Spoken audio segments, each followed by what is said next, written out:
नबी नबी मेरा नबी, नबी नबी मेरा नबी, नबी नबी मेरा नबी, नबी नबी मेरा। बाबा जी বলা হয়েছে उस सुबह की कसम और 10 रातों की, 10 রাতের আল্লাহ পাক কসম করেছেন আর ওই সকালের কসম করেছেন। বাবাজি যদি কেউ ওই 10 রাতের ভিতরে দিনের বেলাতে রোজা রাখে 1 বছর রোজা রাখা সওয়াব পাওয়া যাবে। রাতের বেলা যদি কেউ ইবাদত বندگی করে তাহলে 1000 মাসের সওয়াব পাওয়া যাবে। यानी कि 83 বছর 4 মাস 10 দিনের সওয়াব এক রাতে। বোঝা গেল 10 রাত যদি কেউ ইবাদত করে এরকম 1000 করে 10,000 মাসের সওয়াব। 10 রাত যেটা আমাদের কাছে আসতেছে জিলহজ মাস, রোজা রাখতে হবে। রাসূল করিম সাল্লাল্লাহু আলাইহি ওয়াসাল্লাম রমজান শরীফের পরে সবথেকে বেশি রোজা এই মাসে রেখেছেন, ইবাদত ও বندگی করেছেন। জোরে বলুন সুবহানাল্লাহ। আমাদের করতে হবে না? আব্বাজি আমার সোনা মানিকেরা, রাত আল্লাহ পাকের ইবাদত করে কাটাবেন। ও আমার সোনা মানিক, রাতের বেলায় যদি কে ইবাদত বندگی করি ওই ব্যক্তির জিন্দেগীর तमाम গুনাহ মাফ করে দেওয়া হয়। ও যুবক খুব খেয়াল করে রাখুন, ব্রেনের ভিতরে আল্লাহ পাকের হজ, আল্লাহ পাকের কাবা বাইতুল্লাহ তওয়াফ করার জন্য আপনি যাবেন। হজ হবে আপনার আরফাতের ময়দানে। এই সোনা মানিকেরা, এবং বেশি বেশি করে আপনার কিনা তাকবীর তাশরীফ পড়তে হবে। 9 জিলহজ ফজর, 13 জিলহজ আসর। কি তাকবীরে তাশরীফ? আল্লাহু আকবার, আল্লাহু আকবার, লা ইলাহা ইল্লাল্লাহ, আল্লাহু আকবার, আল্লাহু আকবার, ওয়ালিল্লাহিল হামদ। পড়েন না আব্বাজি আবার সোনা মানিকেরা, ফজরে শুরু আসরে শেষ, 5 দিন। यानी कि কুরবানির দিন হলো 3টি। আপনি হজ করতে যান, সেটা হলো আপনার কারো না কারো অনুসরণ নাকি? কাবা তওয়াফ 7 বার কাবা তওয়াফ করতে হবে।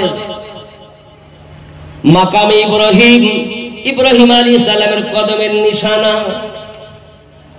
যেখানে আল্লাহর নবী ইব্রাহিম খলিলুল্লাহ আমাদের নবীর মিলাদ পাঠ করেছিলেন, যে পাথরের উপরে দাঁড়িয়ে, यानी कि কাবা আপনার নির্মাণ করার সময় যখন আমার নবী ইব্রাহিম আলাইহিস সালাম তিনি যখন তার বেটা ইসমাইল জবিউল্লাহকে নিয়ে আমাদের নবীর মিলাদ পাঠ করলেন, আমার নবীর মিলাদ পাঠের কারণে ওই পাথরে ইব্রাহিম নবীর পায়ের নিশানা পড়ে গেল।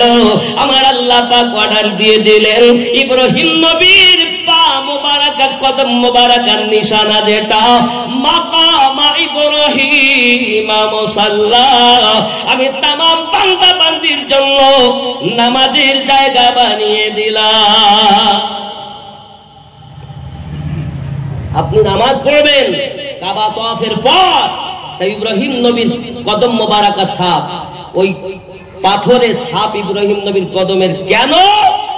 যে পাথরে নবী ইব্রাহিম আমাদের নবীর মিলাদ পাঠ করেছেন, তার নিশানা এখনো কাবার নিকটে মাকাম ইব্রাহিম। জোরে বলুন।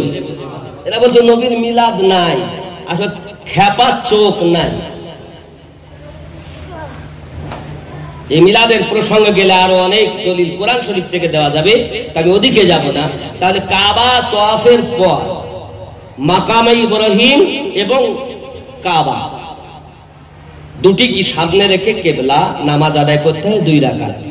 2 রাকাত নামাজের পর জমজম কূপের পানি পান করার পরে সাফা এবং মারওয়া 7 বার সাই করতে হবে। কয়বার? 7 বার। তার মধ্যে সবুজ বাতি যে জায়গায়, ওই জায়গাটা একটু জোরে যেতে হবে। কেন ওখানে জোরে যাব? কেন বলছে বুড়ো মানুষ হলে একটু জোরে যাবে। কেন যাবে? মা হাজেরা যখন ইসমাইল আলাইহিস সালামের জন্য পানি খুঁজতেছিলেন, তো সাফাতে উঠেছেন, কাবা চবুতরা ইব্রাহিম ইসমাইল জবিউল্লাহকে ওই শোয়ানো রয়েছে বাপ আমার। এমন সময় সাফাতে উঠে দেখছেন মারওয়াটা ঝিলমিল ঝিলমিল করে, তো উনি দেখতেছেন পানি ওখানেই তো ঢেউ খেলছে। উনি নিচে নেমেছেন, তো নিচে জায়গাটা ডাউন, এখন তো সেটা প্রায় সমান করে দিয়েছে, এজন্য ছোটা সহজ, ওটা ছিল ডাউন। তা আম্মা হাজেরা ওই ডাউন থেকে যখন পাহাড়ের চূড়ায় উঠতেন তো খুব জোরে যেতেন। এজন্য আল্লাহ পাক আল্লাহ তাআলা ওয়ার্ডারই করে দিয়েছেন, তোমরা সাধ্যমতো আর সব জায়গায় আসতে যাবে তো সবুজ বাতির এ মাথা থেকে ও মাথা পর্যন্ত স্বাভাবিক থেকে জোরে যাবে। কারণ ওই সময় মা হাজেরার ওই জিনিসটা ইয়াদ হবে, যখন তিনি তার বেটাকে দেখতে পাচ্ছিলেন না, মনের ভিতরে খেয়াল ছিল হয়তো আমার বেটা আর বেঁচে নাই, এই বেটার মায়াতে মা হাজেরা ছুটেছেন, তোমরাও কিয়ামত অবধি ছুটতে থাকো। কি বুঝলেন? কয়বার চক্কর? 7 বার। একদিক দিয়ে যেতে হয় আর একদিক দিয়ে আসতে হয়। বুঝতে পারেননি? সাফা এবং মারওয়া। এখন পাহাড়ে ওখানে গিয়ে দেখবেন একদম মাটি ছাড় একটু উঁচু করে রাখা আছে, আর মারওয়াটা আপনার দেখবেন প্রথমে আপনি কাবা দেখবেন, আর ওই সাফা থেকে যখন মারওয়ায় যাবেন মারওয়াটা প্রায় সমান, একটু উঁচু, অল্প একটু, আর সাফাটা বেশ উঁচু। কথা বুঝতে পেরেছেন? এই পাহাড় থেকে ওই পাহাড় 7 বার চক্কর লাগানোর পর এবার আপনি যদি নারী হন তাহলে চুলের আগা অল্প কাটতে হবে, আর যদি পুরুষ হন তাহলে আপনাকে নাড়া করতে হবে। যদি আপনি নাড়া একবার করে থাকেন, এক উমরা যদি করে থাকেন, তাহলে ওই নাড়া মাথাতে অন্তত বেলেট বুলিয়ে নিতে হবে, ফুর বুলিয়ে নিতে হবে, তাহলে হবে একটা উমরা। কটা? বাবা সহজ নাকি? এবার যদি আপনি মনে করেন যে আমি দ্বিতীয় উমরা করব, তাহলে মসজিদে আয়েশাতে যেতে হবে। মসজিদে আয়েশা, ওই মসজিদে আয়েশায় গিয়ে আবার এহরাম বাঁধতে হবে, 2 রাকাত এহরামের নামাজ পড়তে হবে, সালাম ফেরানোর পর মাথা থেকে ফেলে দিতে হবে, ওখান থেকে আসতে হবে, আবার 7 বার তওয়াফ, তারপরে আবার নামাজ, আবার সাফা মারওয়া সাই, আবার নাড়া, দ্বিতীয় উমরা হবে। অত সহজ না। 8 তারিখ যখন জিলহজ আসে তখন হোটেলে যে সব মানুষ থাকে তাদেরকে বলা হয় চলো হজ করতে যাবে। কোথায় যাবে? তাদের গাড়ি আসছে, গাড়িতে ওঠো। কোথায় হজ করবে? আরফাতের ময়দানে, ফাঁকা মাঠ, পৃথিবীর সব থেকে দামি জায়গা কাবা না? তাহলে কাবায় হজ হবে, তাহলে কাবায় হজ হয় না, সর্বনাশ করেছে। কাবায় হজ হয় না, হজ করতেই তো এসেছি, তাহলে হজ করার জন্য তো নিয়ে যাবো।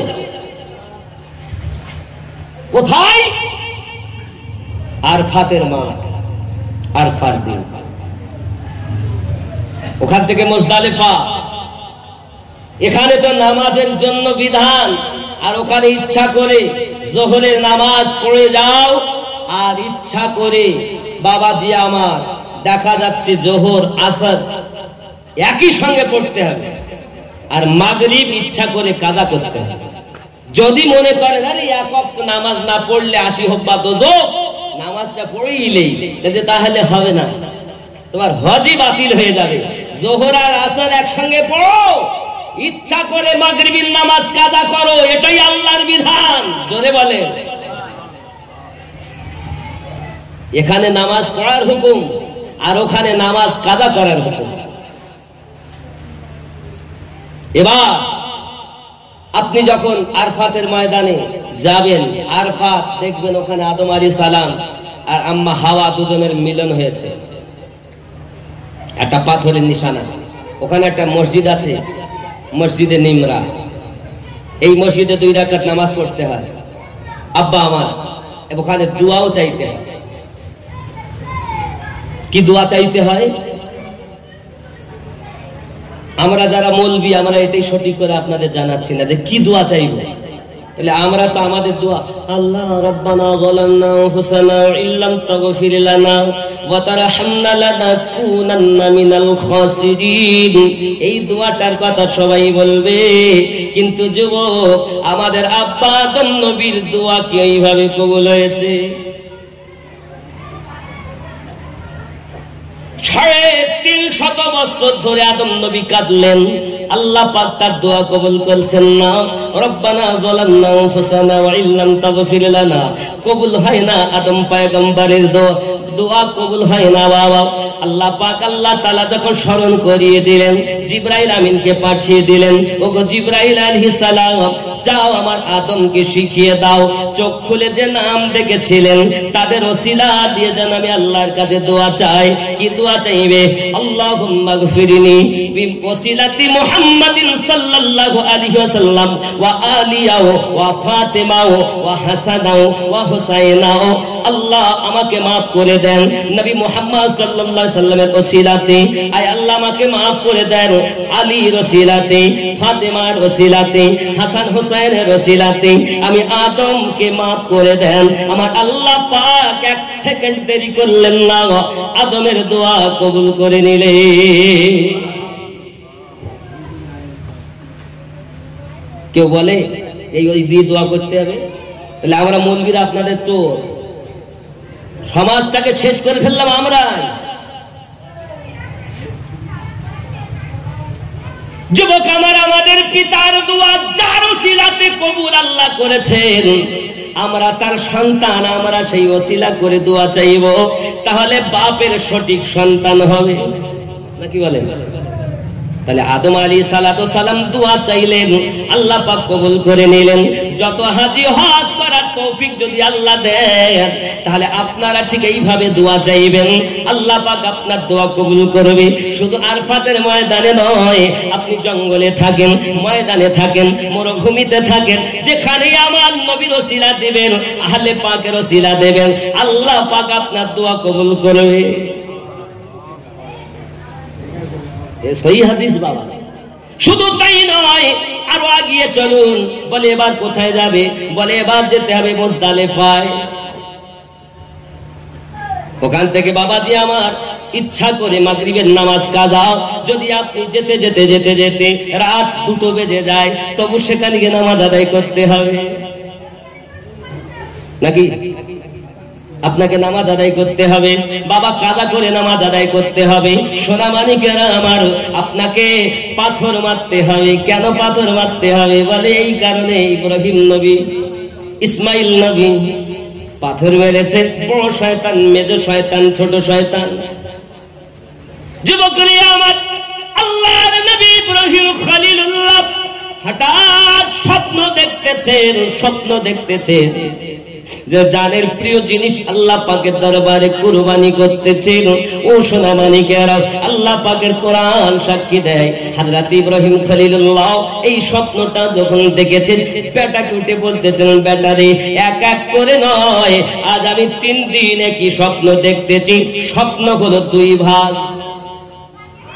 স্বপ্ন ভালো, আবার স্বপ্ন আম্বিয়াদের স্বপ্ন আলাদা, সাধারণ মানুষের স্বপ্ন আলাদা।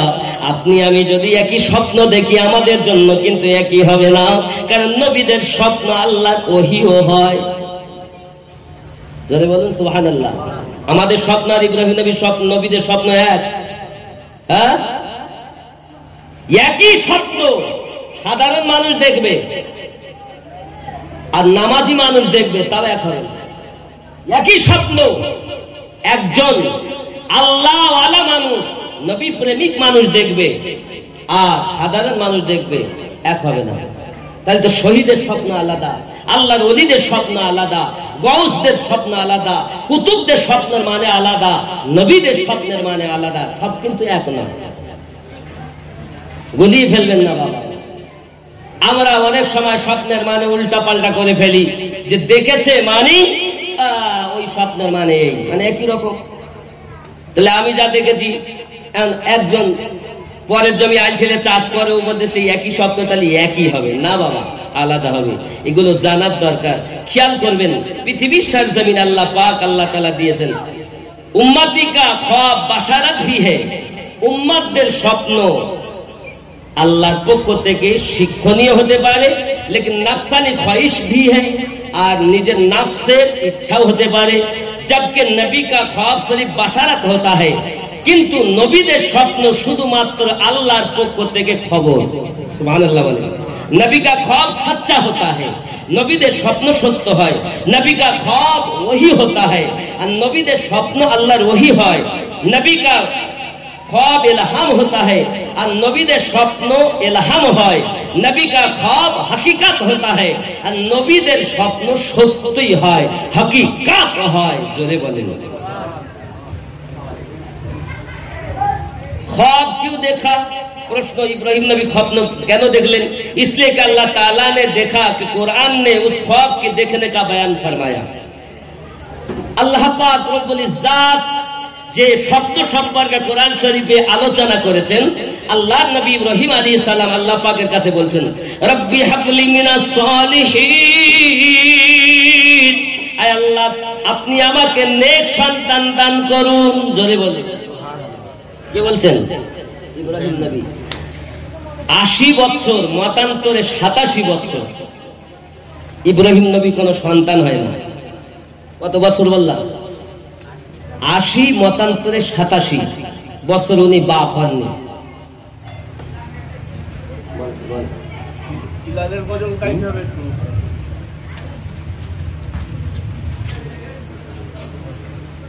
মাশাআল্লাহ।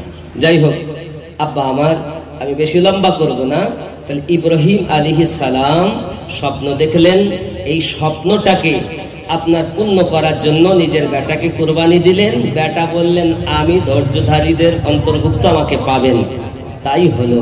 বাবাজি আমার, আজ আমাদের জন্য কুরবানি করা আমাদের জন্য, ধনীদের জন্য ওয়াজিব হয়ে গেছে। কথা বোঝেননি? গরিবের জন্য 3টি, ইসলামের আরকান 5টি, কালেমা, নামাজ, রোজা, হজ, যাকাত। সহি বুখারী কিতাবুল ঈমান, এই হাদিসটি আমি প্রথমে পাঠ করেছি। বাবাজি তাহলে গরিবের জন্য 3টি, কালেমা, নামাজ, রোজা। ধনীদের জন্য 5টি। পাশাপাশি আরো আপনাদেরকে বলে রাখি, মৃত্যু যখন আমাদের হবেই, সচেতন, সজাগ, চালাক তিনি মৃত্যুর পরে যে ঘরে থাকতে হবে ওই ঘরের পাথেহ সংগ্রহ করে যিনি, পথ ভোলার মতো যিনি থাকে সে তো পারবে না। একদিন তোমায় মরতে হবে, তুমি ভুলে যেও না।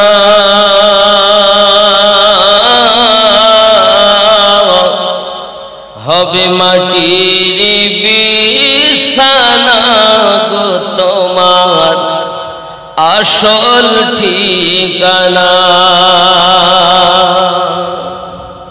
কিসের বিছানা? কিসের? গদি, পালং, মাটি। আপন জনের কান্না যত সবই শুনতে পাবে,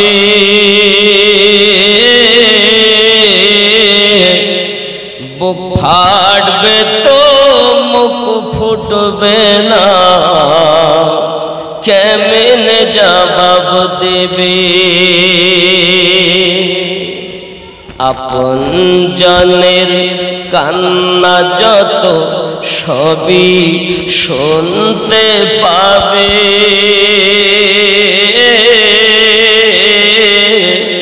বুক ফাটবে তো মুখ ফুটবে না, কেমনে জবাব দেবে।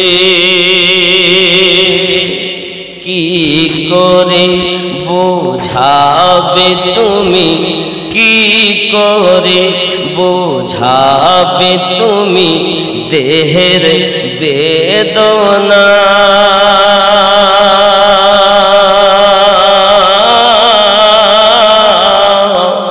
হবে মাটির বিছানা গো তোমার আসল ঠিক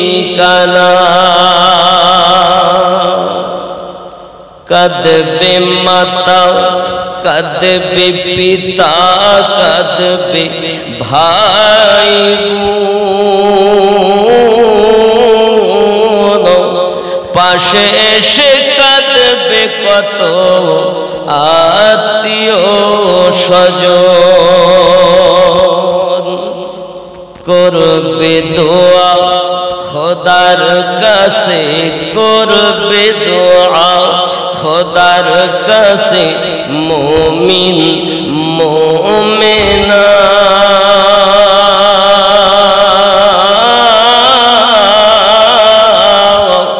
হবে মাটির বিছানা গো তোমার আসল ঠিকানা। একদিন তোমায় মরতে হবে, তুমি ভুলে যেও না। হবে মাটির বিছানা গো তোমার আসল ঠিকানা। এসেছিলে যখন তুমি এই না সাধের ভবে, কেঁদেছিলে শুধু তুমি, হেসেছিল সবে। এসেছিলে যখন তুমি এই না সাধের ভবে,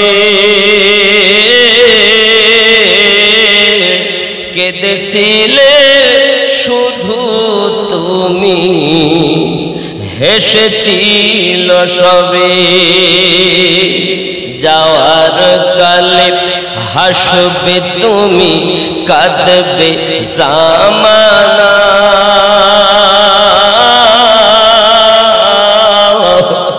হবে মাটির বিছানা গো তোমার আসল ঠিকানা। আল্লাহুম্মা সাল্লি আলা মাওলানা মুহাম্মদ ওয়া আলা আলি সাইয়্যিদিনা।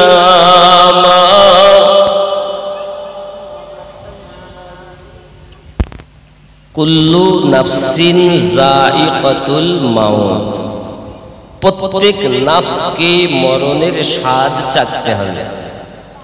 নফস আছে যার, মৃত্যু আছে তার।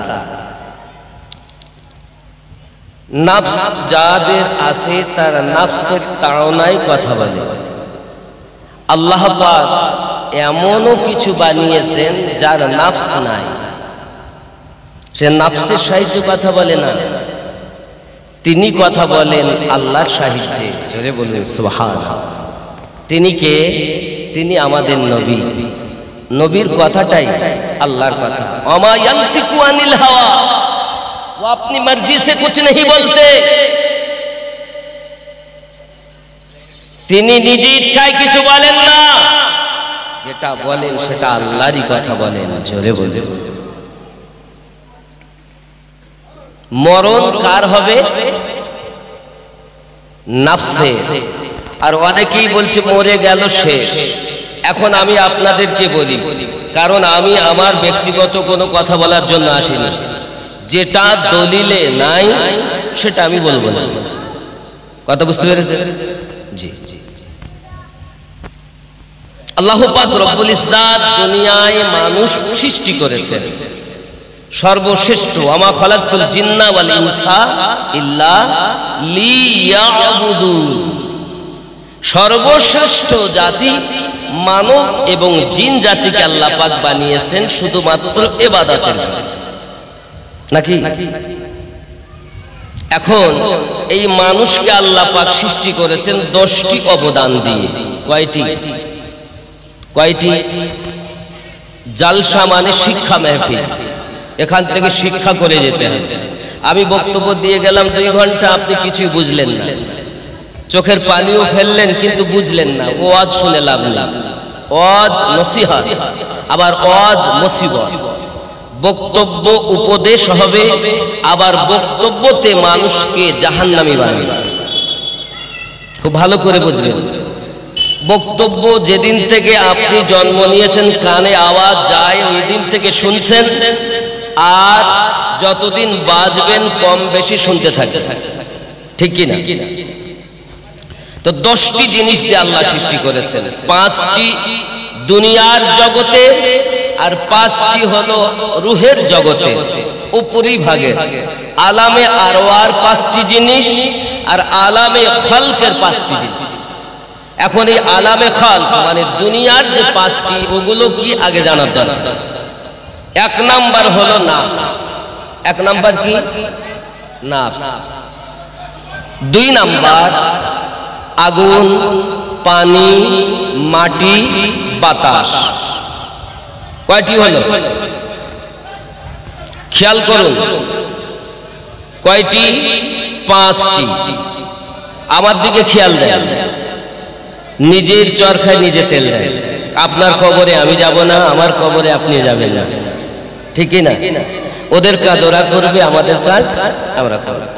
এখন খেয়াল করুন, 5টি জিনিস আলামে খাল এই জগতে। তার মধ্যে 1 নম্বরে কি বললাম? নাফস, নাফসে আম্মারা। এই নাফসে আম্মারা কোথায় থাকে এটা জানার দরকার আছে না নাই? তারপরে আগুন, পানি, মাটি, বাতাস, এই 5টি। তাহলে আমাদের দেহের ভিতরে তাপ আছে, এজন্য বেঁচে আছে। আমাদের দেহের ভিতরে পানি আছে, যার কারণে বেঁচে আছে। আমাদের দেহের ভিতরে বাতাস আছে, যার কারণে বেঁচে আছি। আমাদের দেহের ভিতরে মাটি আছে, যার কারণে আমরা বেঁচে আছি। নাকি বলে? বোঝা যাচ্ছে না? কথা বুঝতে পারছেন তো? এই 5টি দুনিয়া আলামে খাল। নাফসে আম্মারার সেন্টার নাভির নিচে। কোথায়? নাভির নিচে। আব্বাজি আমার, আলামে আরওয়াহ ঊর্ধ্ব জগতে 5টি জিনিস। নাম্বার 1 কল, 2 নাম্বার রুহু, 3 নাম্বার লতিফায়ে সির, 4 নাম্বার লতিফায়ে খফি।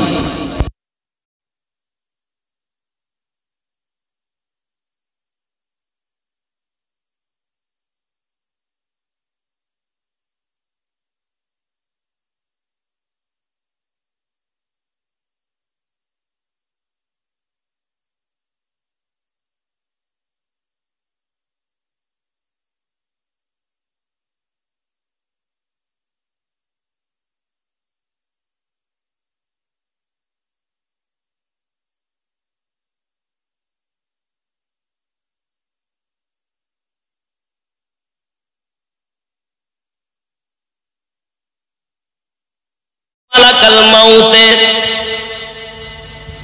একটি সেকেন্ডের জন্য যার আরাম নাই। পৃথিবীর কোন জায়গায় কোন কোনায় আপনার মৃত্যু হবে সব লিপিবদ্ধ করা আছে। আল্লাহর ফেরেশতা মালাকাল মাউত আল্লাহ পাকের হুকুম পালন করতেছেন।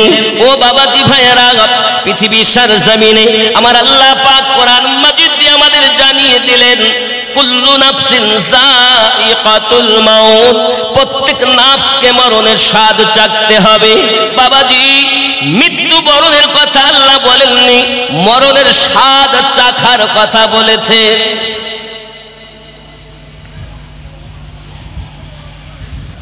নবীদের মৃত্যু একরকম, নবী রাসূলদের মৃত্যু আর এক রকম, শহীদের মৃত্যু একরকম, মুমিনদের মৃত্যু একরকম, জাহান্নামীদের মৃত্যু একরকম।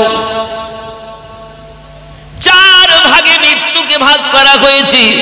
মালাকাল মাউত বলেন পৃথিবী সরজমিনে আমার আল্লাহ পাক আল্লাহ তাআলা আমাকে রূহ নেওয়ার জন্য পাঠিয়েছেন হযরত ইব্রাহিম খলিলুল্লাহর কাছে। আমি ইব্রাহিম খলিলুল্লাহর কাছে গেলাম, তার রূহখানা আমি বার করে নিয়ে এলাম। আমি মালাকাল মাউত এমনি করে হযরত সুলাইমান পয়গম্বরের কাছে গেলাম। আল্লাহর নবী সুলাইমান পয়গম্বর পৃথিবীর সরজমিনে একটি সুন্দর মহল তৈরি করলেন, সিঁড়ি বানালেন। হযরত সুলাইমান পয়গম্বর বলেন, আমি একটুখানি উপরে যাব, কেউ তোমরা যাবে না। সুলাইমান পয়গম্বরের দানব কথা শুনতো, বাবা জিন কথা শুনতো, মানুষের কথা শুনতো। পৃথিবীর সরজমিনে মাশরিক থেকে মাগরিব প্রতিদিন 2 বার হাওয়ার উপরে করে হাওয়ায় করে যিনি ভ্রমণ করতেন তিনি ছিলেন নবী সুলাইমান। প্রতিদিন 2 বার। খেয়াল করুন বাবা, সুলাইমান পয়গম্বর বলেন, আজকে কেউ উপরে যাবে না, ডিউটিতে থাকো। সমস্ত সবাই পাহারা দেয়, একটি পাখি পর্যন্ত যেতে পারবে না ওই উপরে।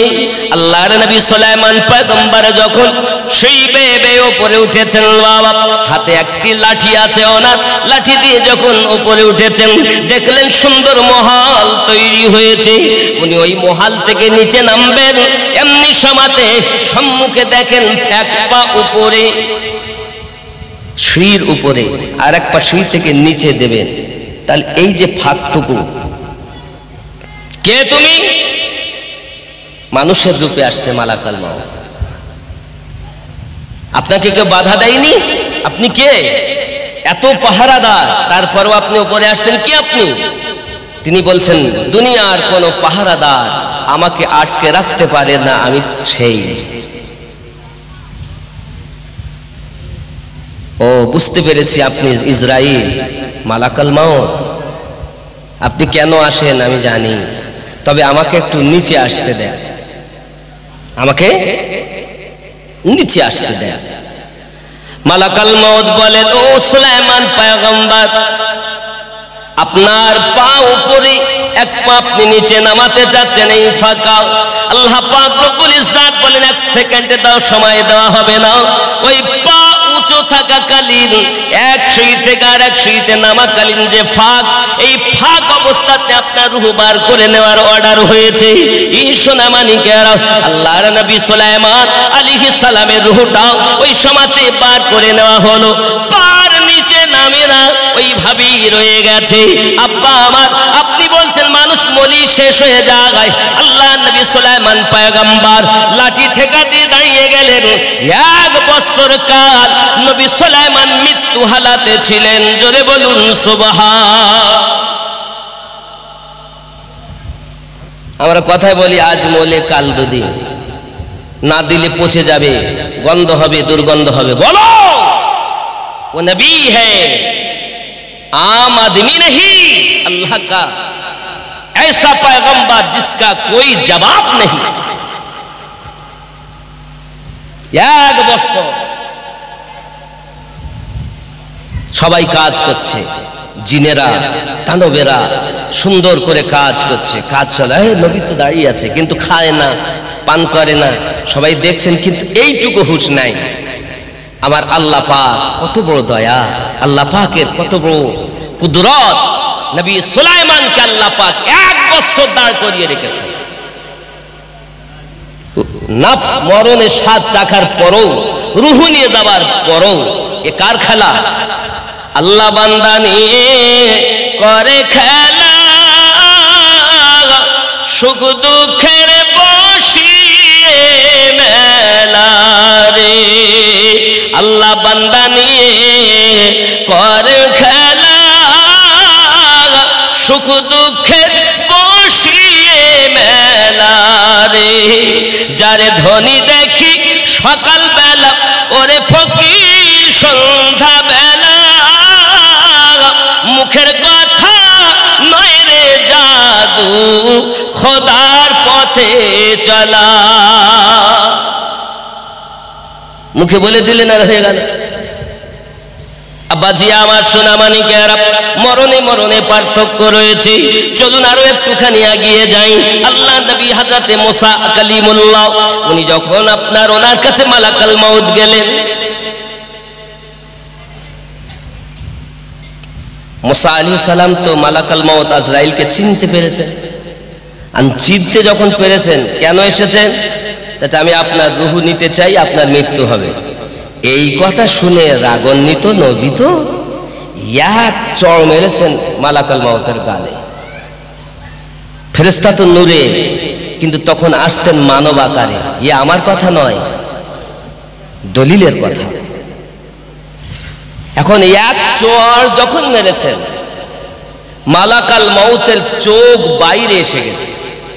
ফেরেশতার চোখ, ये नबीদের पावर कत, ऐसा कोई माय का लाल दुनिया में है जो मलाकल मौत को थप्पड़ मार कर आंखें निकाल दे? एमन कोन मायर लाल दुनियाय आछे जे मलाकल मौत के चढ़ मेरे तार चोख बार करे देबे? फेरेस्ता तो नूरे, किन्तु मानुष आकारे आसतेन। फेरेस्तारा एटाई छिलो आल्लाह पाक प्रथम मृत्यु दितेन। যেমন আমি আপনাদের তিলডাঙ্গাতে এসেছি, এসে যদি আমার জাহাঙ্গীর ভাইকে গিয়ে বলি, ভাই আপনার আদরের জিনিসের এখন মৃত্যু হবে, তাই আমি এসেছি। যেমন আমি বেড়াতে এসেছি এরকম আসতাম, আচ্ছা কেউ মেনে নেবে? ফেরেশতা নিতে হবে না। আমি খুব শখ করে, আল্লাহ আমাকে একটা সন্তান দিয়েছেন, সে চলে যাবে, হবে না। তোমার মাকে নিতে এসেছিস, হবে না। এখন মায়ের সঙ্গে তো আমার ভালো খাওয়ানোই হলো না, বিবিকে নেব, বিবিকে নেওয়া হবে না, বলবো আমরা স্বাভাবিক। মনে করেন আমাদের বাড়িতে এসেছে, এখন 5 বেটার পর একটি মেয়ে, এক মেয়ে যদি হয় 5 ছেলের পরে, তার যদি মৃত্যুর জন্য মালাকাল মাউত এসে বলে ওকে নিয়ে যাবো, আচ্ছা আমরা দিব সহজে? সবাই দোষ দেয় মালাকাল মাউত। এইরূপ ছিল তখন প্রথম। এখন আমরা কেউ মালাকাল মাউত দেখতে পাই? আপনারা পান? ফেরেশতা ইসরাইল আলাইহিস সালাম দেখতে পান? আগে কিন্তু দেখা যেত প্রথম সময়। হযরতে মুসা আলাইহিস সালাম যখন চড় মারলেন, চোখ বাড়িয়ে গেল, জুহু তো বার করা হলো না, মরণের স্বাদ নাফসকে চাখানো হলো না, চলেছে। আয় আল্লাহ, আপনি আমাকে এমন আপনার নবীর কাছে পাঠিয়েছেন যে আমার চড় মেরে চোখ বার করে দিয়েছে। আল্লাহ পাক বলেন, ও আমার কালিমুল্লাহর কাছে গিয়েছো? তো আমার কালিমুল্লাহ যাতে রাজি, আমি আল্লাহ তাতে রাজি। বলুন, সে যদি দুনিয়ায় থাকতে চায়, আমি আল্লাহ তাকে রাখতে চাই, নিব না। যে পর্যন্ত ছিল আমি আল্লাহ সে পর্যন্ত হুকুম দিয়েছি তোমার। এবার সে যদি বলে আমি থাকবো দুনিয়ায়, তো আমার আপত্তি নেই। সুবহানাল্লাহ। আল্লাহ, তাহলে কি হবে? আল্লাহ পাক বলেন, একটা গরু নিয়ে যাও। কি নিয়ে যাও? গরু। এই গরুর গায়ে মুসা নবীকে হাত দিতে বলে। তার হাতের ভিতরে যতটা লোম আসবে, আমি আল্লাহ মুসা নবীর আয়ু তত বেশি করে দেব। জোরে বলুন। দলিলে খুঁজলে আপনি পাবেন। আব্বাজি, আমাদের কারো কাছে এসে জিজ্ঞাসা করে যে রূহ দিব, আল্লাহর নবী মুসা আলাইহিস সালামের কাছে আসার আল্লাহ পাক অর্ডার দিলেন। মালাকাল মাউত বলেন, আল্লাহ আমার আপনার কাছে প্রার্থনা আছে, বলো গো মালাকাল মাউত, কি তুমি চাও? আয় আল্লাহ, দুনিয়ায় আমি মানুষের রূহ কবজ করতে যাই, সবাই আমাকে দোষ দেয়, আমাকে দোষারোপ করে, আমাকে বদনাম করে। আল্লাহ গো, আমাকে যেন কেউ বদনাম না দেয়, আমাকে কেউ যেন দেখতে না পায়। আমি আল্লাহ আপনার কাছে দোয়া চাই। আমার আল্লাহ পাক বলেন, মালাকাল মাউত, আমি দোয়া কবুল করলাম, দোষ তোমাকেও দেবে না। আমি আল্লাহ রূহ নেব, তবুও দোষ নেব না। মৃত্যুকে দেয় আল্লাহর হুকুম। इब्तिदा 10 रातों से मुताल्लिक अल्लाह करीम कुरान पाक में इरशाद फरमाता है, এই যুলহিজ্জা মাসের 10 দিনের জন্য, 10 তারিখের জন্য আমার আল্লাহ পাক কোরআন মাজিদে ইরশাদ করেন, আল ফাজর ওয়া লায়ালিল আশর।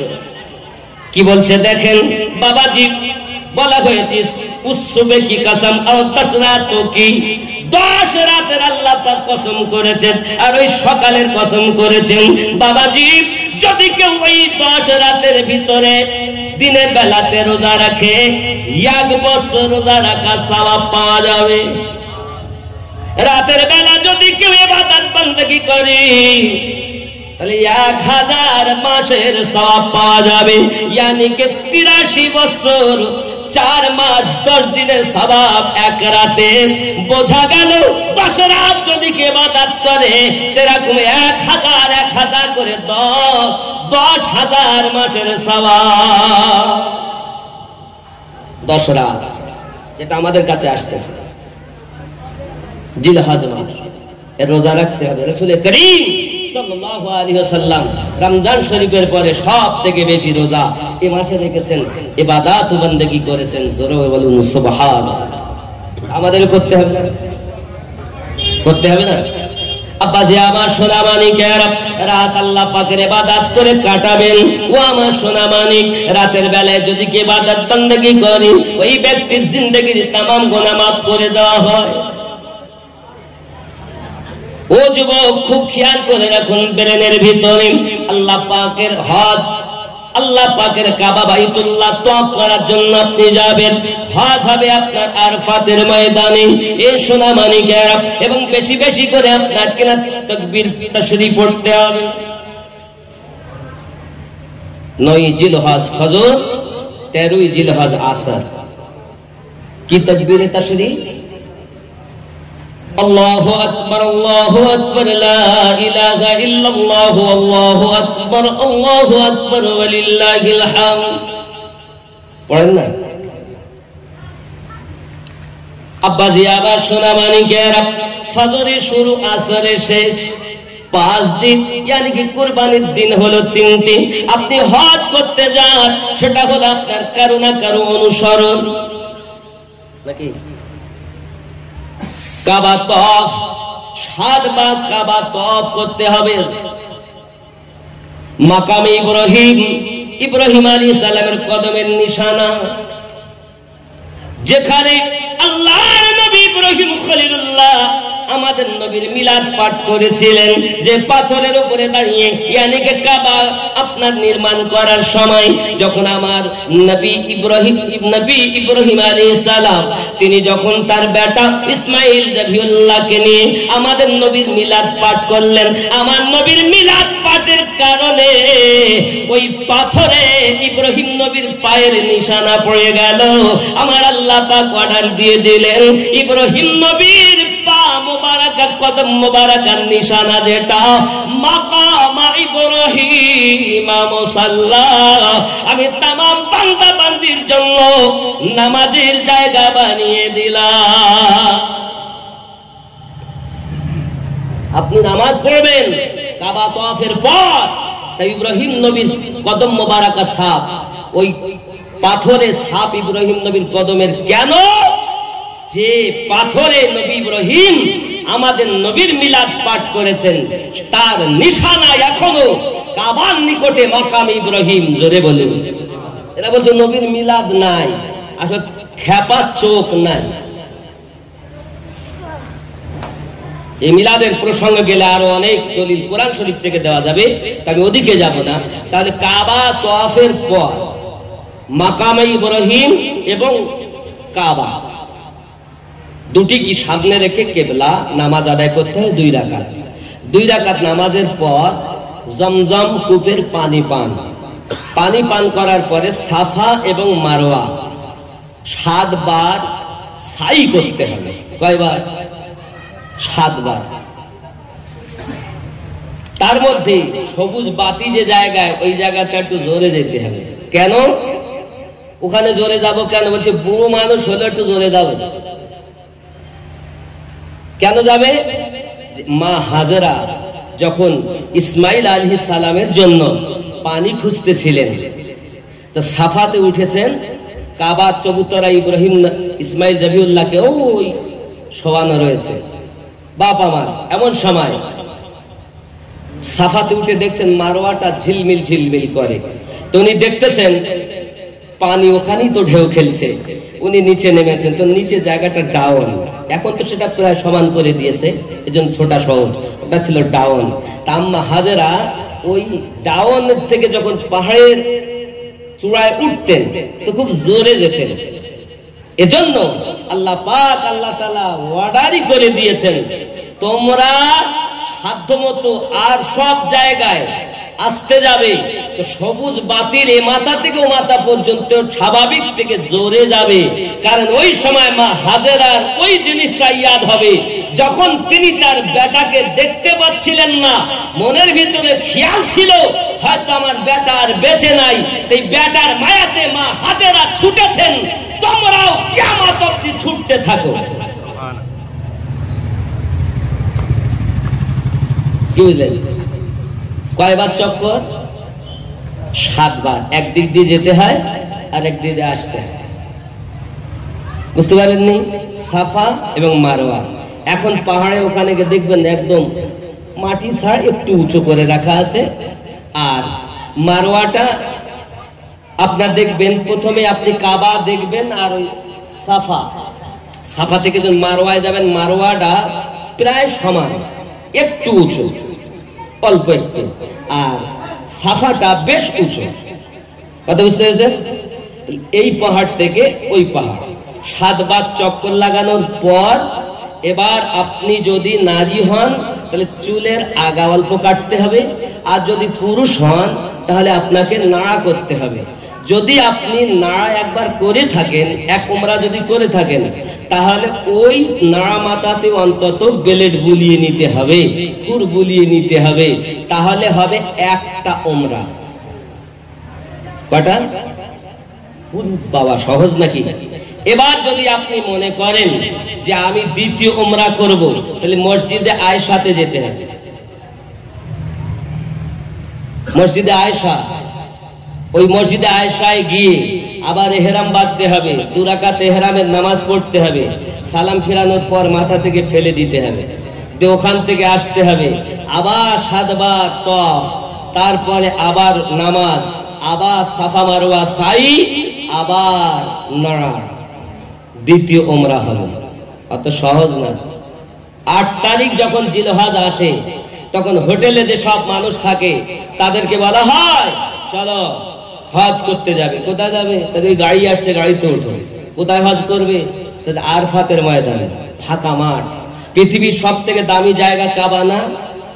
তাহলে কাবায় হজ হবে, তাহলে কাবায় হজ হয় না, সর্বনাশ করেছে। কাবায় হজ হয় না, যে হজ করতেই তো এসেছি, তাহলে হজ করার জন্য তো নিয়ে যাবো।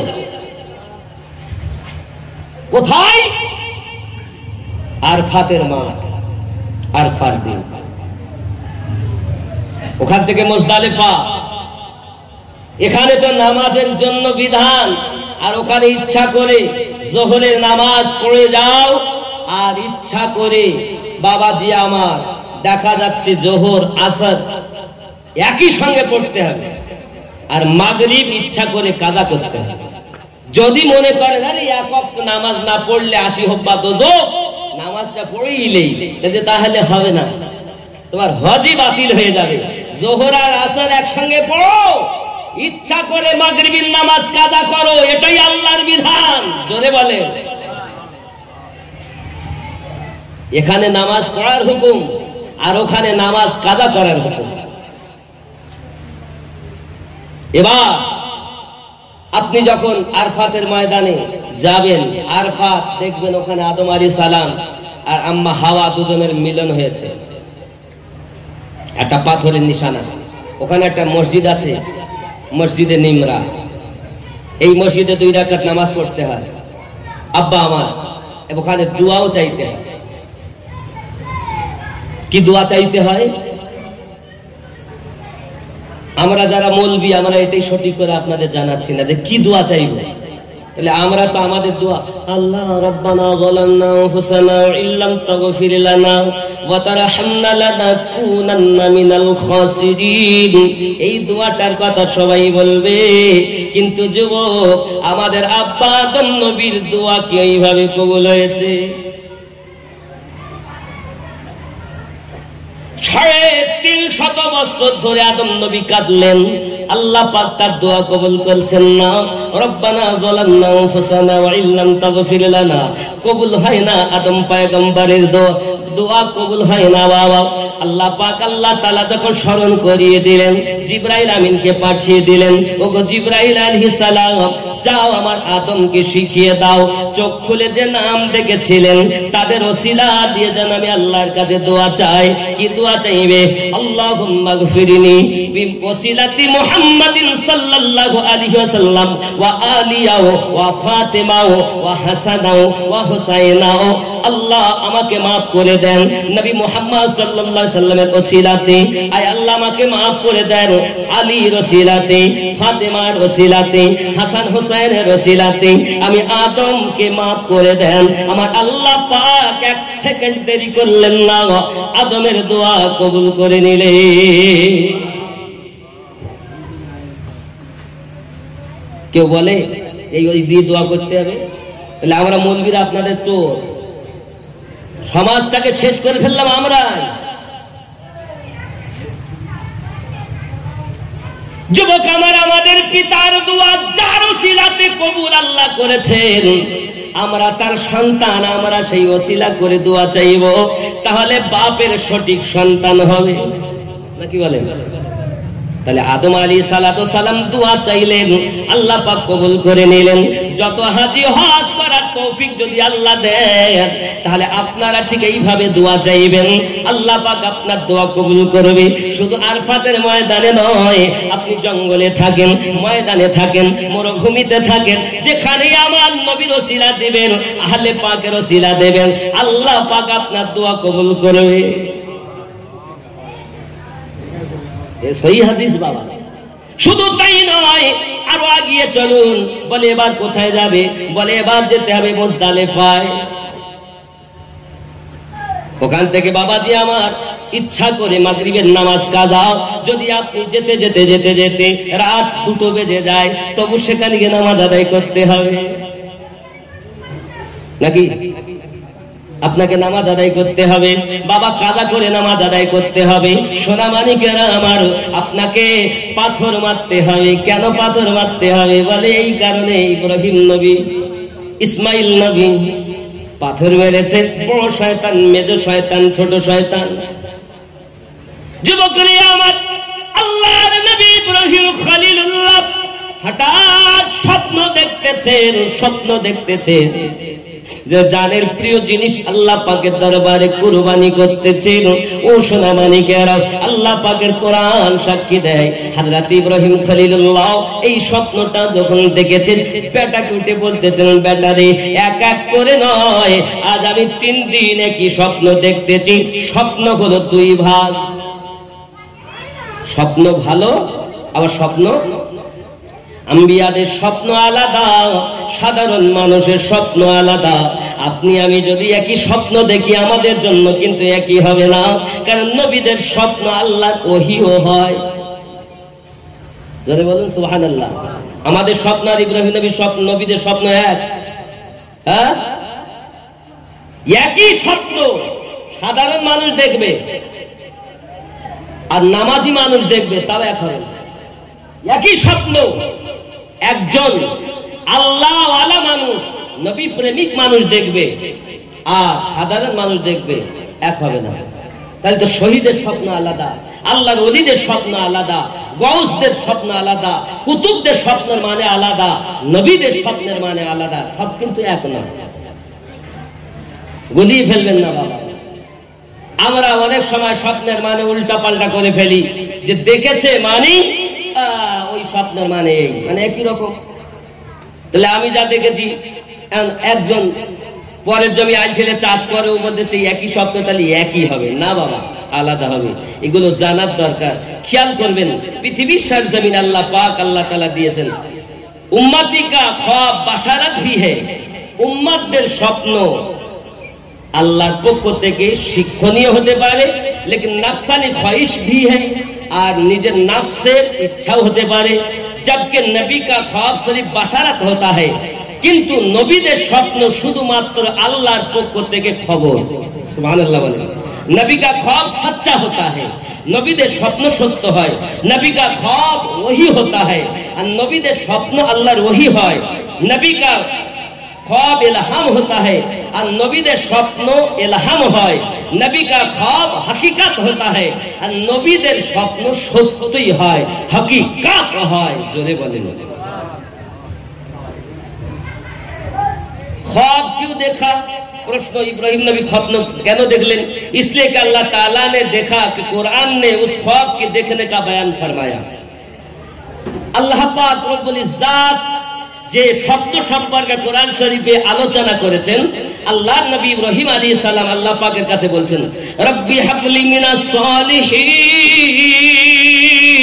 আয় আল্লাহ আপনি আমাকে নেক সন্তান দান করুন। জোরে বলুন কে বলছেন? ইব্রাহিম নবী।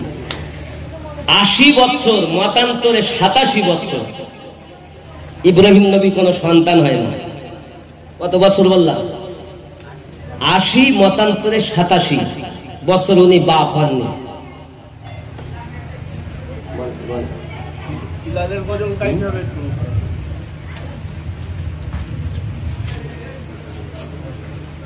মাশাআল্লাহ।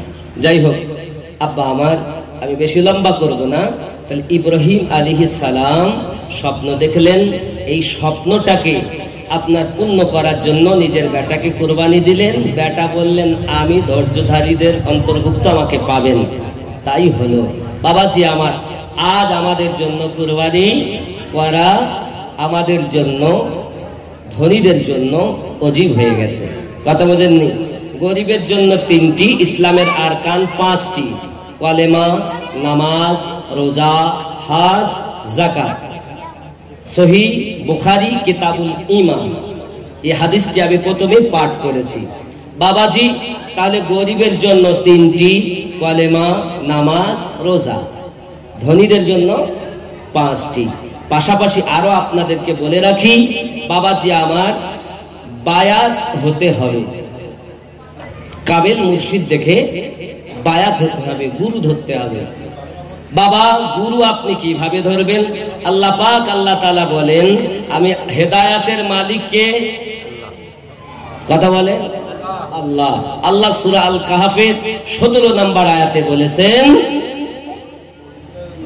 মান ইয়াহদিল্লাহু ফাহুয়াল মুহতাদি, আমি আল্লাহ যারা হেদায়েত দান করি তারা হেদায়েত প্রাপ্ত হয়। ওয়া মান ইউদলিল, আর আমি আল্লাহ যারা পথভ্রষ্ট করি, ফালান তাজিদা লাহু ওয়ালিয়াম মুরশিদা, পথপ্রদর্শক আউলিয়াকে মুর্শিদ হিসাবে পাবে না। তাহলে পথপ্রদর্শক মুর্শিদ পেয়ে গেল যারা, আল্লাহর নিকটে হেদায়েত প্রাপ্ত তারা। তাহলে মুর্শিদ যারা ধরল না, হেদায়েত তারা। আল কোরআন সূরা আল কাহফ আয়াত নাম্বার 17। অনেক বলে পীর ধরবো কেন? মা বাপই তো পীর, মা বাপের কাজ আলাদা, পীরের কাজ আলাদা। মা বাপের কাজ আলাদা, পীরের কাজ আলাদা। মায়ের কাছে কেউ আলেম হয় না, হাফেজ হয় না, কারি হয় না, মুফতি হয় না, মাস্টার হয় না, ডাক্তার হয় না, ইঞ্জিনিয়ার হয় না। তার জন্য একজন শিক্ষক লাগে। মা বাপের দোয়া লাগবে আর ওস্তাদ ধরা লাগবে। মা বাপের বদদোয়াতে হবে না, মা এবং বাপের নেক দোয়া দরকার। কি দোয়া দরকার? তাহলে আমার রাসূল পাক বলেন, মা বাপের নেক দোয়া লাও, তারপরে তুমি মাদ্রাসায় ভর্তি হয়ে যাও।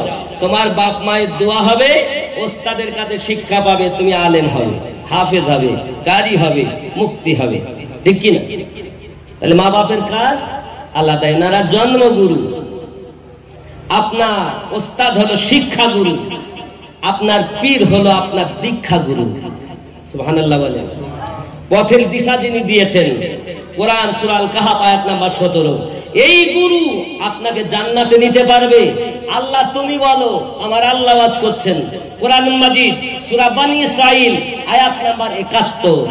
আল্লাহ পাক বলেন, বিসমিল্লাহির রহমানির রহিম, ইয়াউমা নাদউ কুল্লা উনাসিম বিইমামিহিম। স্মরণ করো ওই দিনের কথা, যেদিন আমার আল্লাহ পাক প্রত্যেক কওমকে তার ইমামের সঙ্গে উঠাবেন। ইমামকে দুনিয়ায় আপনার মুর্শিদ ছিল যে, জোরে বলে এই মুর্শিদ নবীর সঙ্গে মিলিয়ে দেবে যদি খাঁটি হয়। বাবা ওলি আবার দুই রকমের, এগুলো আপনারা অনেক পাবেন গজের ভিতরে ইনশাআল্লাহ তাআলা। গজল আমি বলবো কারণ গজলের পাগল। মন ভক্তি ভরে মুর্শিদ ধরে করো সাধনা, সুবহানাল্লাহ। বেলালি গজল তো বলবো শেষে, চিন্তা নেই, ওইটাই শুনতে হবে নাকি বাবা। বেলালি গজল উনি তো ইশক করেছেন নবীকে, রাসূলে পাকের মহব্বতে। আয় হায় কত কান্না। কেউ যদি বলে নবী ইন্তেকাল করেছেন তা বেলাল পাগল হয়ে যেতেন, জবাই করে ফেলবো। আরে নবীকে যদি দেখো, আমার বেলালের চোখ দিয়ে দেখো নবী জিন্দা। মরা যারা বলে আসলে ওদের দিল মরা। বেলালের চোখ দিয়ে দেখো নবী জিন্দা। তাই বেলাল হয়েছে যারা নবীকে জিন্দা মেনেছে তারা, আর আবু জাহেল হয়েছে যারা নবীকে মরা বলেছে তারা। কথা বুঝতে পারেননি আব্বাজি আমার? আবার শোগো প্রেমী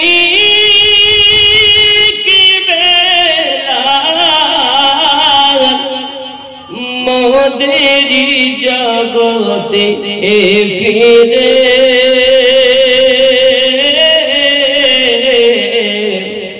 নতন করিয়া আদান হাকিতে কাবার মিনার পরে। আজানে কি শান, দুশ্মনেরা পর্যন্ত বেলালের আওয়াজ শুনছেন। হায় হায় দিয়ে যে পৃথিবীর সব বলে যে দুটি কথা,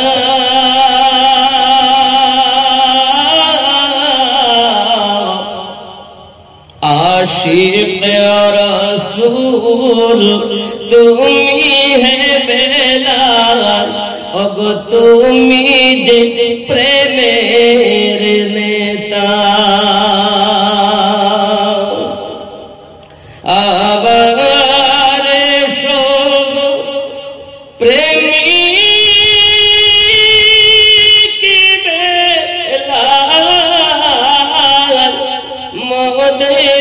জগতে ফিরে নতন করিয়া আদান হাকিতে কাবার মিনার পরে, কাবার মিনার পরে।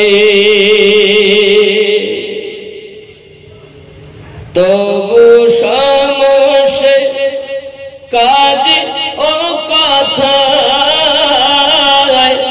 অবহেলা নাহি করে,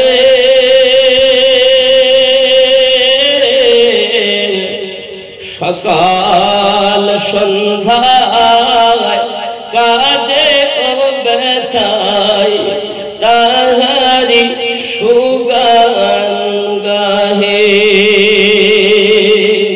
জন্নত হতে বারেক তুমি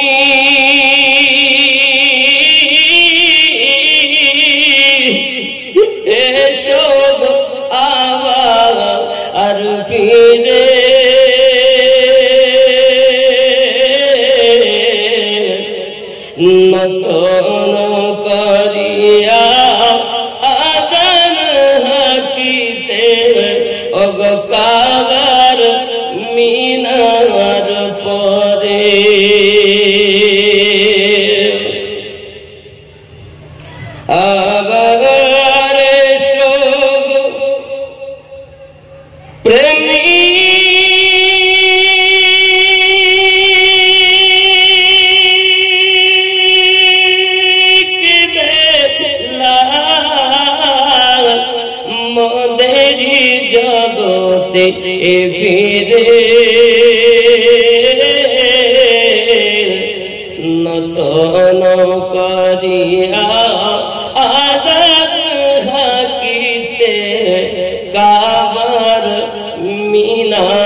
اللهم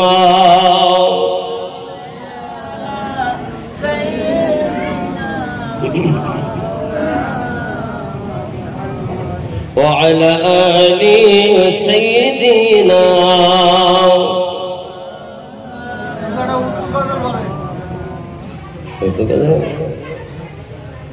বোঝে না তো অনেকে উর্দু গজল বলা যায়, বহু আছে। বাবা একটা শোনেন, বলা যায় এদের আশা ভালো। একটা দেখেন, যাতে সহজ উর্দু আপনাদেরকে বলি, দেখেন বলছে মদিনা থেকে যারা ফিরে আসে তাদের সম্পর্কে বলছে, বলো মদিনা শহরটা কেমন দেখলে? তো বলছেন দেখেও যার মন ভরে না, শহরের নবীটা এরকম। সুবহানাল্লাহ। आने वालों ये तो बताओ शहर मदीना कैसा है। এসেছো যারা ফিরে, তোমরা বলো নবী পাকের শহরটা কেমন। বুঝতে পারছেন তো নাকি? सर उनके कदमों में रख कर सिजदा करना कैसा है। আর মাথা ওনার কদমে রেখে সিজদা করাটা কেমন? কার কদম? রাসূল পাকের কদম মোবারক, যার পাশেই তো মসজিদ নববী, রিয়াদুল জান্নাত। জোরে বলুন সুবহানাল্লাহ। নবী শুয়ে আছেন না, সিদ্দিক শুয়ে আছেন না, ফারুক শুয়ে আছেন না? খেয়াল করেন। आने वालों ए तो बताओ शहर मदीना कैसा है। आने वालों ए तो बताओ शहर मदीना कैसा है। सर उनके कदमों में रख कर, सर उनके कदमों में रख कर सिजदा करना कैसा है।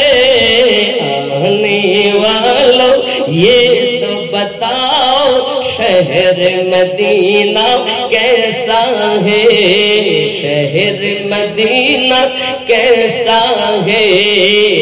देख के जिसको जी नहीं भरता, शहर मदीना ऐसा है। देख के जिसको जी नहीं भरता, দেখার পরও মন যে ভরে না, নবী পাকের শহরটা এরকমই। দেখ के जिसको जी नहीं भरता, शहर मदीना ऐसा है। आने वालों ये तो बताओ शहर मदीना कैसा है। जोरे बोलो और जोरे। गुम्बद खुदरा के साए में बैठ के तुम तो आए हो। অর্থ কি? নবী পাকের গুম্বাদের ছায়াতে বসে তো তোমরা এসেছো। आय हाय, एक गुम्बद खुदरा के साए में बैठ के तुम तो आए हो। गुम्बद खुदरा के साए में बैठ के तुम तो आए हो। उस साए में रब के आगे, उस साए में रब के आगे सिजदा करना कैसा है। आने वालों ये तो बताओ शहर मदीना कैसा है। सर उनके कदमों में रख कर, सर उनके कदमों में रख कर सिजदा करना कैसा है। आने वालों ये तो बताओ शहर मदीना कैसा है। देख के जिसको जी नहीं भरता, शहर मदीना ऐसा है। नारे तकबीर, नारे रिसालत या रसूल।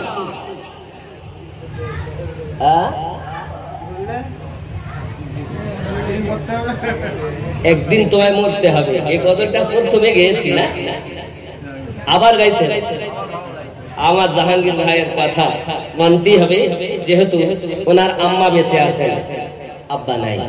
আমার রাসূল পাক বলেন, যার আব্বা নেই আম্মা আছে তার জন্য একটি জান্নাত খোলা, যার মা নেই আব্বা আছে তারও জন্য একটি জান্নাত খোলা। হাদিস শরীফের ভিতরে এসেছে, যদি কোন সন্তান মায়ের দিকে তাকায়, কিসের দিকে তাকায়? মায়ের দিকে, তাহলে কি হবে? রাসূল করিম সাল্লাল্লাহু আলাইহি ওয়াসাল্লাম বলেছেন, মাবরুর হজ, কবুল হওয়া হজের সওয়াব তার নামায়ে আমলে লিপিবদ্ধ হবে। জোরে বলুন সুবহানাল্লাহ, আরো জোরে বলুন। এবার আপনি হয়তো বললেন মায়ের দিকে তাকালে, রাসূল করিম সাল্লাল্লাহু আলাইহি ওয়াসাল্লাম বললেন মায়ের দিকে তাকাও। সকালবেলা উঠে যদি বলে ইনি আমার আম্মা, ইনি আমার আব্বা, তো মায়ের দিকে তাকালে কবুল হওয়া হজ। জোরে বলে। সারাদিন যদি কেউ 10 বার দেখে 10টি হজ, 100 বার যদি দেখে 100 হজ। এখন বাপ মায়ের আর কদর নাই, আছে, কিন্তু মৃত্যুবরণ আমাদের অনিবার্য। আব্বা আমার, মিশকাত শরীফের 461 পৃষ্ঠার হাদিস, রাসূল পাক বলেছেন, আব্বার দিকে তাকালে হজের সওয়াব, মায়ের দিকে তাকালে হজের সওয়াব। তাই বলে গরম নজরে নয়, মায়ার নজরে। জোরে বলুন সুবহানাল্লাহ। অনেকে যদি বাপের দিকে গরম,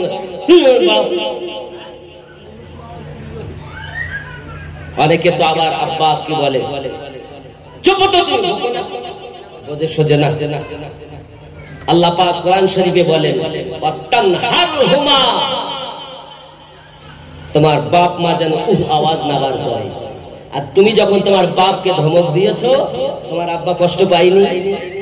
খেয়াল করেন, একটা লোক তার ছোট বাচ্চাকে কোলে করে নিয়ে আদর করছে, সোহাগ করছে, হঠাৎ বিসলির গাদা, তার উপরে একটা কাক এসে বসে আছে।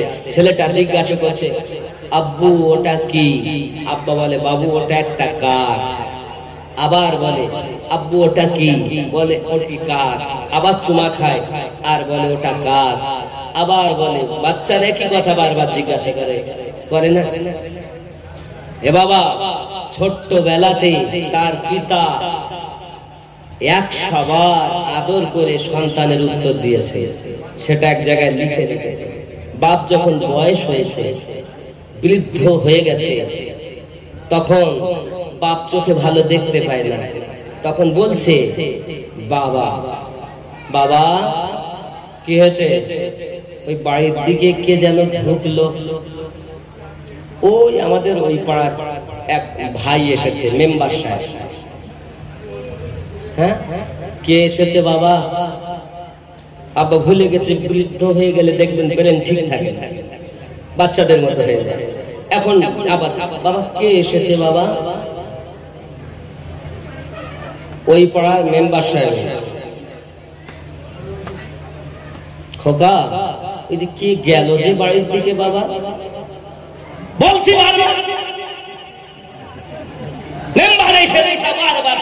দেখতে পারে না তো কিসে?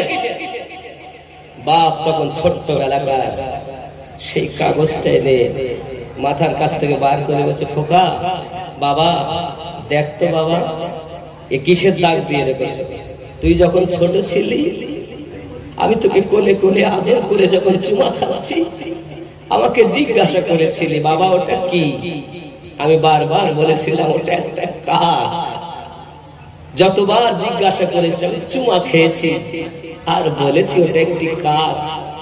100 বার তোকে চুমা দিয়েছি, বারবার আদর করে তোর প্রশ্নের উত্তর দিয়েছি, আর আজ 3 বারের বেলায় তুই আমাকে এত জোরে ধমক দিলি রে বাবা, আমার কলিজায় ব্যথা লেগে গেছে।